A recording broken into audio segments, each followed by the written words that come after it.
Hello people of the internet, and welcome back to my channel. Today's video is going to be very chill and casual. I just wanted to sit down and talk a little bit about some of the healthy habits that I want to bring into 2025 and just kind of reflect on the daily habits and practices that I feel like are improving my life and kind of share them with you guys. Some of these might seem a little bit obvious, but honestly sometimes I feel like it's just by going back to the basics that I can actually improve my day-to-day life. So I hope that you enjoy, and without further ado, here are 10 healthy habits that I'm going to be bringing into 2025.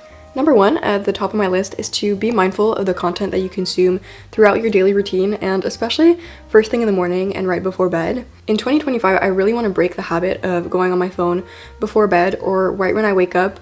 I don't always do it, but I feel like I get in phases where sometimes it's easier for me to just like scroll first thing in the morning to get my day started, and I really want to avoid that as much as possible. I feel like when you're stuck in that habit and that routine of going on your phone right before bed or first thing in the morning, you don't really notice it, but it really does have an impact on, your sleep or how the rest of your day will play out. I do have time limits on my social media apps, which I really recommend. If you don't already have time limits on your social media apps, do it now. It takes like 5 minutes to set up, and then I feel like it does make me more aware of how much time I'm spending on my phone. And I've noticed that, when I do find myself hitting snooze on that time limit and just ignoring it a lot is when I usually need to delete a social media app for a little while, because again, that's when I really notice that I'm wasting so much time, scrolling. And the content that you consume isn't only limited to, what you see or watch on your phone. I feel like this also includes obviously the music that you listen to or the books and things that you read. I love to make myself like different playlists for the morning time where it'll just like get me excited to start my day, and I try to switch it up every couple of months. And then right before bed, I like to try to listen to more calming music, and then I usually always have like a book that's my designated like bedtime book, and I read it right before I fall asleep. And I feel like that just sets me up for like a good night's rest. Habit number 2 that I want to implement more of is doing brain dumps in my journal every once in a while. If you don't already journal, I feel like doing a brain dump is a good place to start. It's essentially just where, you open up your journal and you'll write out whatever is on your mind. It can be, in form of a bullet list. It could be just like free writing. And I feel like this is really helpful in getting everything that's up here onto the page so that I can actually see what I have to work on. And what I've been doing is I've been habit stacking this with filling out my 5-minute journal first thing in the morning and right before bed. If you don't know what habit stacking is, it's essentially where you take a habit that you already have and stack that with another habit that you're trying to implement. So for instance, if you're trying to drink more water and you drink coffee every single day, then you could say, I'm gonna take this habit of drinking coffee and add to that every single time I make my morning coffee, I also drink 1 glass of water. And that way you're kind of combining those two, and it's easier to like stick to the habit consistently. So personally, I'm already like pretty much in the habit of filling out my 5-minute journal on most days. So I'll combine that with journaling about whatever else is on my mind and doing a little bit of a deeper dive into what I've been thinking about or what I have to do. And I feel like that's just really helpful in getting my brain sorted a little bit. Number 3 is to find a weekly workout routine that you actually enjoy and try to make it as set in stone as possible. I feel like 2024 was the first year where I actually was consistent for the most part with my workout routine, and if I would fall off for a week or two, I would return to it.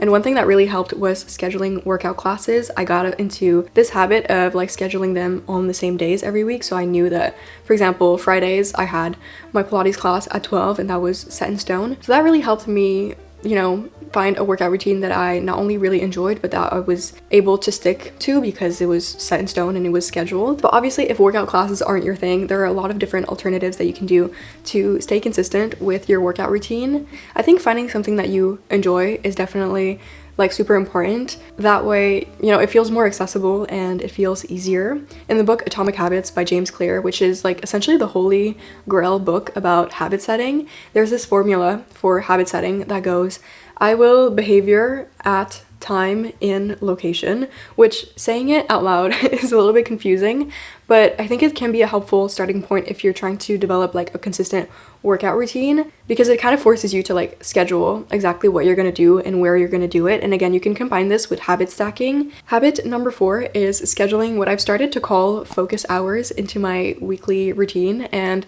I guess you could say this is essentially just time blocking. What I've been doing is at the start of my week, I try to schedule these blocks of time where all I have to do is sit down and focus and get work done.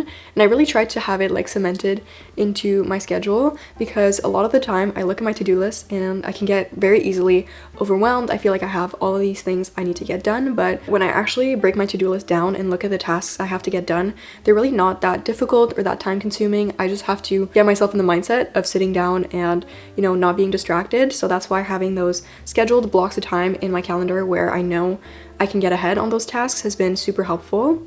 With that, making sure that I am monotasking as opposed to multitasking is also super important. I feel like it's very easy to get distracted and overwhelmed, but really sitting down and focusing on one thing at a time is going to ensure that I'm actually being productive and actually checking things off of my to-do list. To go off of that, habit number 5 is to start your day with the hardest task. And this is really something I've been trying to implement more now that it's winter time, because I noticed that as the sun is starting to set earlier, my energy levels are starting to decline around late afternoon. So I'm trying to just be wiser about how I manage my task and manage my schedule, so that way I schedule the hardest task first thing in the morning when I have more energy and more motivation and I still have the entire day ahead of me, so that way the easier tasks are postponed to later on in the day when I have a little bit less energy and I just feel myself, you know, losing focus a little bit. This also has to do with prioritizing and making sure that when you start your day, you establish maybe what your top 3 or top 5 priorities are. That way you're not feeling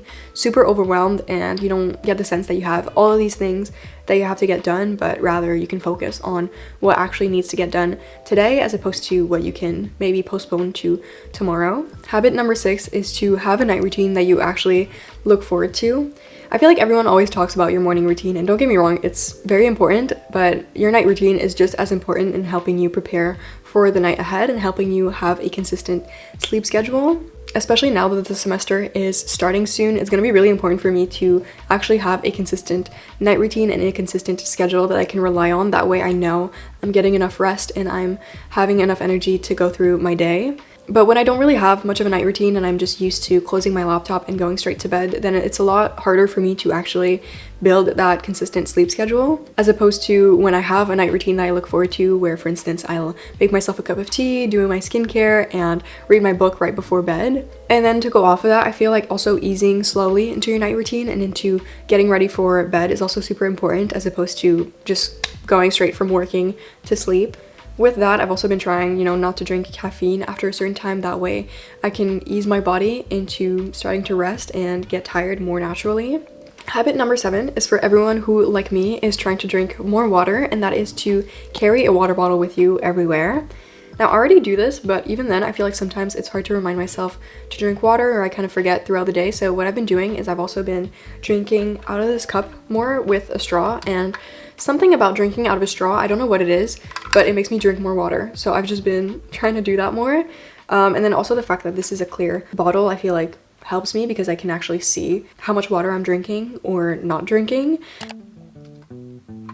I will carry this with me like all throughout the day around my house just to remind myself to drink more water. And again, I feel like something about the straw, it just makes drinking water more mindless. Habit number 8 is all about balance, and that is to make more time for your hobbies in your day-to-day schedule. When I was a kid, I feel like my parents signed me up for all of these different activities. I did ice skating or swimming and all of those things, and then as I grew up, I kind of grew out of them. So now it's kind of up to me to schedule time for hobbies again. It doesn't have to be anything crazy. You know, I was saying earlier that I feel like reading for me is a big hobby of mine, and just scheduling time before bed for that has been a lot of fun and just helping me feel more like myself, to be honest, and helping me just have that to look forward to. Because again, I feel like it's easy to get caught up in your to-do list and look at all of the things that you have to do, but then when you're actually looking at your week, you don't really have anything scheduled for yourself. Doing the things that you enjoy is so important in maintaining balance and just overall having a better, more positive mindset.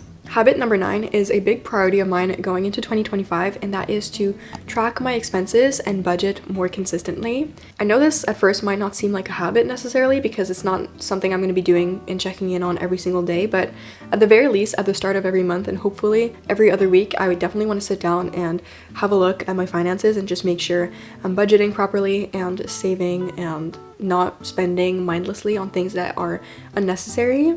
And obviously I'm not saying this because I want to like entirely limit my spending. Obviously I still want to allocate a certain amount of my income to fun expenses and to going out for matcha or treating myself every once in a while, but it's by respecting that budget that I can spend that money without feeling guilty and know that, you know, I have earned it. That is definitely something that I'm bringing into 2025 and trying to just be more mindful of as we go into this new year. Last but certainly not least, habit number 10 is to have a designated reset routine, and ideally I like to, you know, have my Sunday as an entire reset day, but I know obviously certain weeks that is not necessarily possible and I have to cut back a little bit or like readjust, but I feel like overall just having a reset routine I can do to prepare for the week ahead and kind of reset from the last one is so helpful in just helping me go through my week with more clarity and with a weight off of my shoulders.